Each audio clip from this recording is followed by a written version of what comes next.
And sometimes when you're grinding it out, you gotta get real bodied. You gotta get real messed up. You gotta get taken out back and just knocked around. And you might have footage of those not getting knocked around, because on Tekken we have, this online replay feature, very useful. How are you going to utilize those features to get better? Or if you have a current set that happened to be recorded, or you played on someone's stream, or I'm watching one of my own stream sets, how do you go from being bodied to learning? Because it's a very intense experience. And today I'm going to be talking to you about how do we utilize our losses as a way to get better. So now our chat's back. Welcome back, chat. And so homie loosely got messed up in a set, and I think it'd be helpful for us to just talk about what are the steps one goes through to look at your set and learn from it. And if there are questions about this, yes, please ask along the way. For a while lately, I don't know if it's valid, if it's a valid one from other perspectives. Tekken, if it's related to this topic, then go shoot ahead. So let's start it off. So when you lose, you have footage of it. You don't know why you lost. The first thing you do is look back at the set right away. Okay? First thing you do. You could try downloading their ghosts, as a YouTuber in my chat saying, but the ghosts are pretty bad. Like, they're pretty not super helpful. So I would not necessarily advise to using them as a means to train. What I do advise to do is to look at every interaction. Turn on input display so you can see what your opponent tried to do. That when you go back and you look at the set, you can see, oh, they tried to do this. I hit them with that. And they hit me with this, and this is what they were trying to do. And this is what they hit me with. This is what I was trying to do, and this is what I failed to do properly, or I just did a thing that wasn't the right thing to do. That's the starting point. Everything else I'm going to tell you right now builds on that starting point of you're going to be looking at every single interaction and every single button press, every single directional button or lever-less thing that was pressed. That's what you do. Even more so when you get bodied. That's the first layer. So let's say you've now watched the set, you've looked at every interaction. Now, this might take a long time. Any idea how long it might take to look at every single button press? Every single interaction? And then wonder to yourself, okay, why did I press this? Why did I make this choice here? What was my thought process? What was my rationale and reasoning for doing this at this moment in time? What information did I ever either have from previous experience with this player or previous experience with other characters, other people who have played this character, who know the matchup? There are lots of things and data points you can use historically to back up your choices in the game when you lack information about your opponent. So at first, you have to play the matchup. You don't get to play the player until you play the matchup. Matchup overrides everything else because those are the limits. Your player only has the moves available to them. Let's say they're a Brian player. Brian only has moves that Brian has. He doesn't get Ling's moves, he doesn't get King's moves, he has only Brian's moves. So those are the confines in which everything he does is going to be within. And there's no guessing around that. His move list is always going to be the same. The properties of his moves are always going to be the same. Never changes. So you need to learn first, how do your moves interact with their moves? That's the first thing.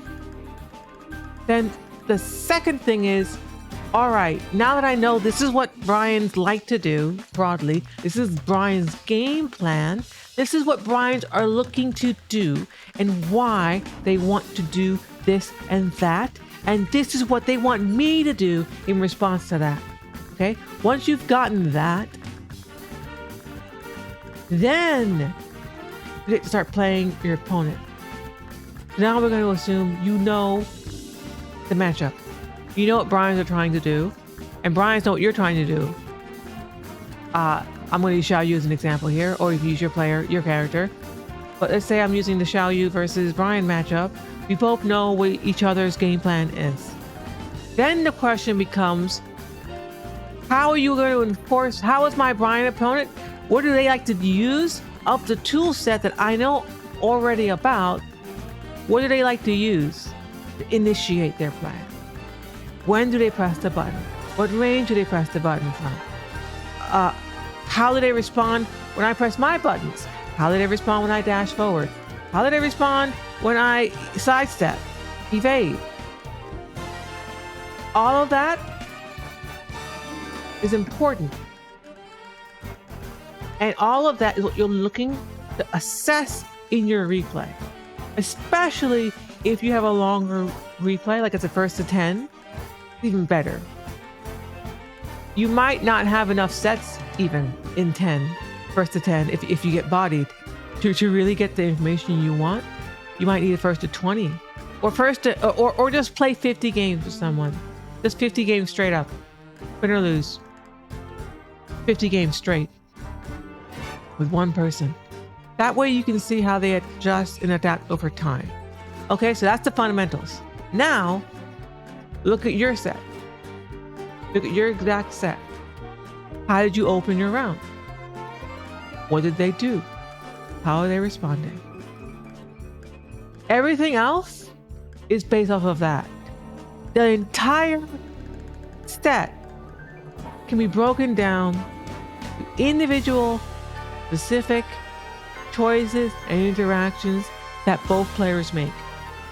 And all you need to do is figure out what they like to do, how do I counter it, and how could I have countered this thing more quickly? How could I have more safely gained and gathered the information I need to make better decisions next time this interaction occurs? Doing that in real time, Kiva, is wild, but you're not doing it in real time. You're doing it in replays. You have infinite time. I'm going to repeat that. You have infinite time. Pause the replay. Go one interaction at a time. One input at a time if you must, which you might. Sit there and wait until you have an answer. And if you don't find an answer yet, ask for help. Ask for a player who means that person. Even better if the person is there and you can ask them directly and say, hey, I looked at this interaction here and I'm wondering, just kind of what you were looking for or what you're trying to do or what your rationale, what your thought process was. Now, here's the problem you might run into. They may not know. They may have forgotten. They may not be really consciously thinking about their choices all that much. Just do stuff because it works.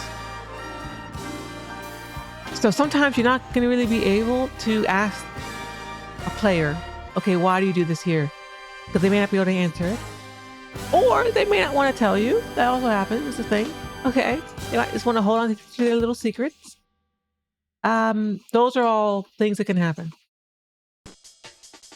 But what cannot be hidden are their inputs. If they're cheating, which they're probably not, you can always look at their inputs in the replay feature and body them for it.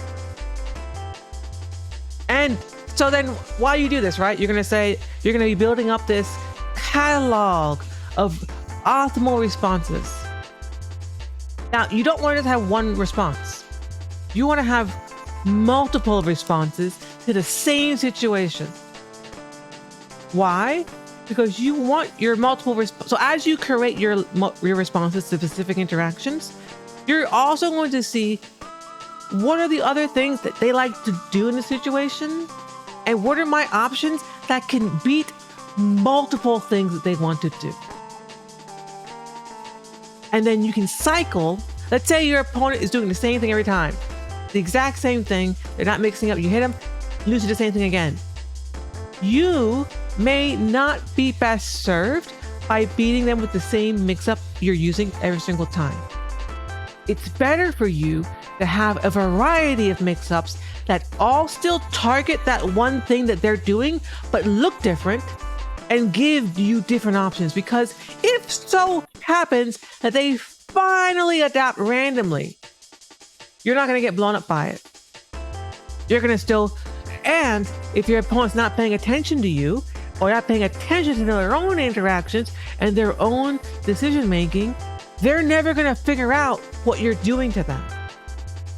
And they're not going to figure out, oh, Tricky is targeting this, so I keep doing that. They'll never figure it out, ever. Or at least you'll be hiding your intentions for longer. And that's what you want. You want to hide your intentions. You don't want them to know what you're doing and why you're doing it. That's how you win. The mind games. Hide your intentions. Always. Good luck. And watch those replays. And if you need some help about, if you don't know anything about Tekken and small Tekken and you're seeing interaction, you're like, what was going on? Then look over here. Be helpful. All right. Bye.